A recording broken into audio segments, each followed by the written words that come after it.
Tuesday, February 6th. Hello everyone, today I'm indoors showing you our grow light setup, and I want to show you what we got going on as of today. And our setup is very unconventional looking. I got two main goals for this setup. One, to maximize as much usage out of the wattage from the lamps as possible, and also the space, and also to maximize the amount of heating that we need to do. So we have various unconventional ways to achieve that. The first, you'll notice there are a couple of windshield shades as blankets, and this is something we had on hand. This is got a little bit of reflectivity. It's pretty thick cardboard, so it retains a lot of the heat, and by covering this dome here, we can keep it around 80 degrees when this grow light lamp is on. So the residual heat that the grow light lamp puts out is a good heat source for us, so we want to capture that and not let it fizzle away. So that's what we have underneath this thing, and so when I need to work on the plants, I kind of lift it up and fold it over. It's more difficult one-handed. So usability is going to be low with this kind of setup. It's easier with two hands. Got one hand on the camera, so let me flip it like this. And then the other thing is this dinky windshield screen. It's got this foil, which is a good radiant barrier, keeps the heat in here, and it has a little bit of reflectivity. So I just kind of slide that away, and these are some of the seedlings that we have. And then in the back, we got some basil plants that are growing in these 5-inch pots, just to be able to capture any kind of heat and existing light that gets over there. So we try not to let any of this go to waste. Got a Italian basil over there, and then that's a Thai basil. And then off to the side, these are our wasabi plants that we're nursing. And then in here, we have a mix of flowers and vegetables, and I'm looking at herbs. So in the back, this is, let me get down there for you, get a closer look. This is culantro grown from seed, and this is a bouquet eucalyptus. This is filler for flower bouquets. And then you'll see in these 2.5-inch pots, these are mostly going to be brassicas, so they're either going to be sprouting broccoli or cauliflower, and they're going to be in various stages of succession. We have these more mature ones here. There's a purple cauliflower that we're trying to grow for the first time.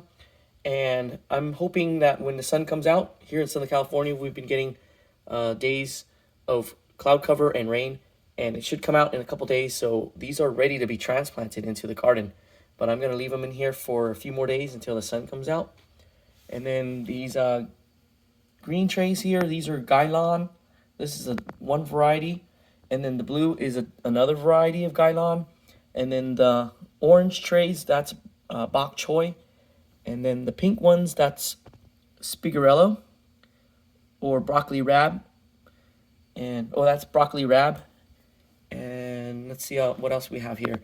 This is a celery plant. And then these are different types of flowers. This is, I'm blanking on the name. I'll just come back to it when I remember. These are straw flowers. I'm trying to grow them for the first time. And then these are various types of colored chard. And back there, those are Hidcot lavender. And then these are some more of those, let's see, chamois, CHAMOI. It's a type of aster. So these are different types of asters. We got some blue ones and then some salmon color ones. So those are asters. And then this is coleus. This is an ornamental plant.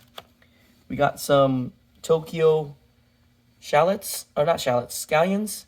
And then you'll notice that we have this lone ricotta pepper plant here. And it's one of those ahi varieties. And I'm noticing that the ahi varieties, they probably like it a little bit cooler. So that's why it's over here.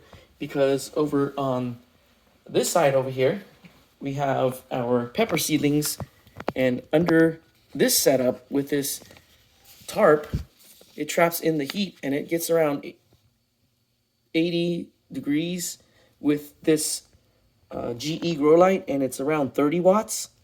And so we have our pepper plants in here. We have different varieties of the green chili, and we have some banana peppers I'm looking at, also some paprika pepper.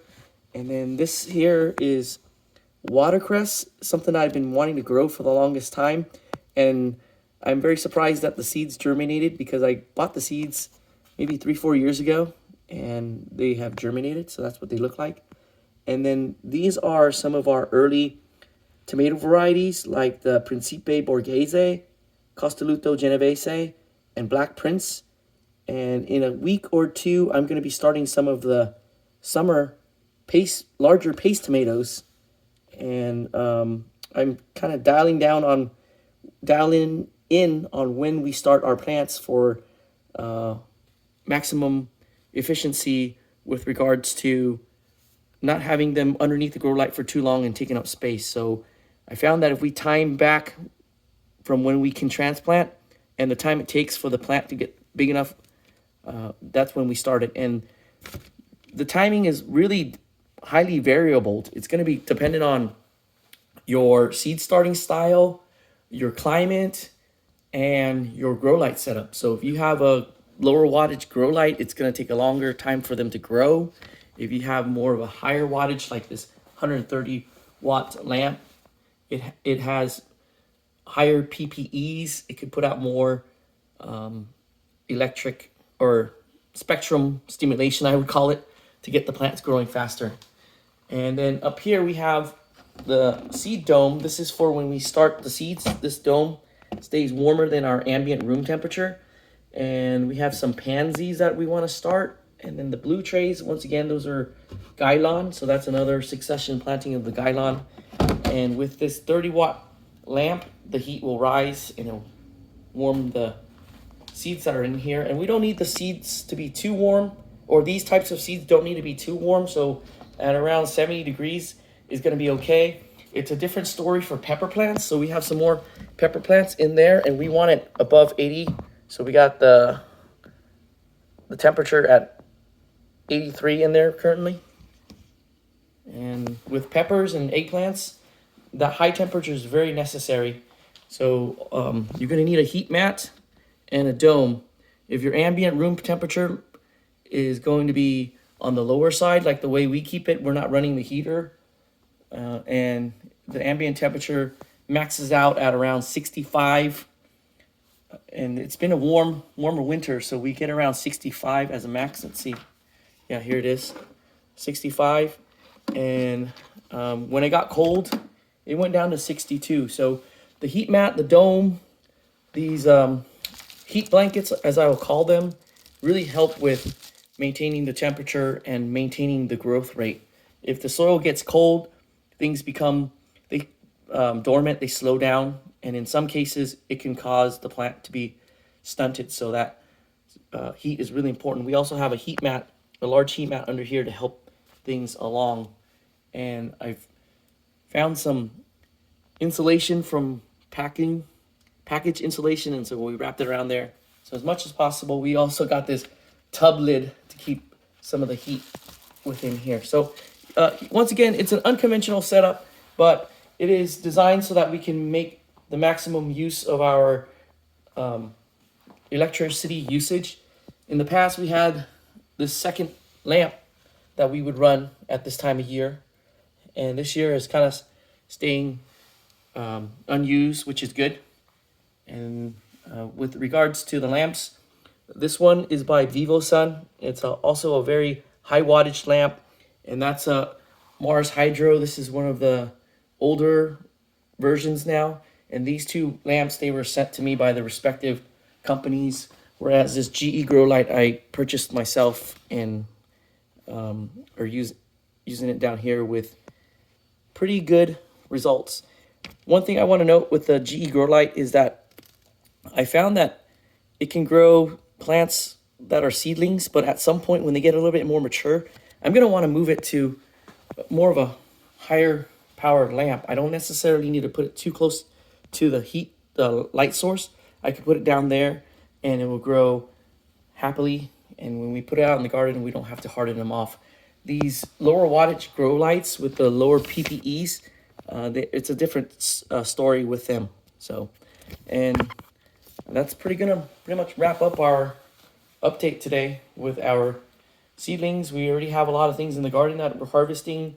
The regular stuff like the sprouting broccoli. We got some sprouting cauliflower that we're gonna harvest soon, and then we have broccoli that we're gonna be harvesting again. So that's our early February sowing and our seedlings. And then as far as peppers, these peppers here, they were started in early January. So peppers take a longer time to grow, and whereas the other plants like the broccolis, they take about 3 weeks and they can go in the garden. The peppers take much longer, so we need to start them sooner. But then the tomatoes grow pretty quick, so we can start them a little bit later. Okay, that's gonna be it for our update. Thanks for watching, and I'll see you in the next video.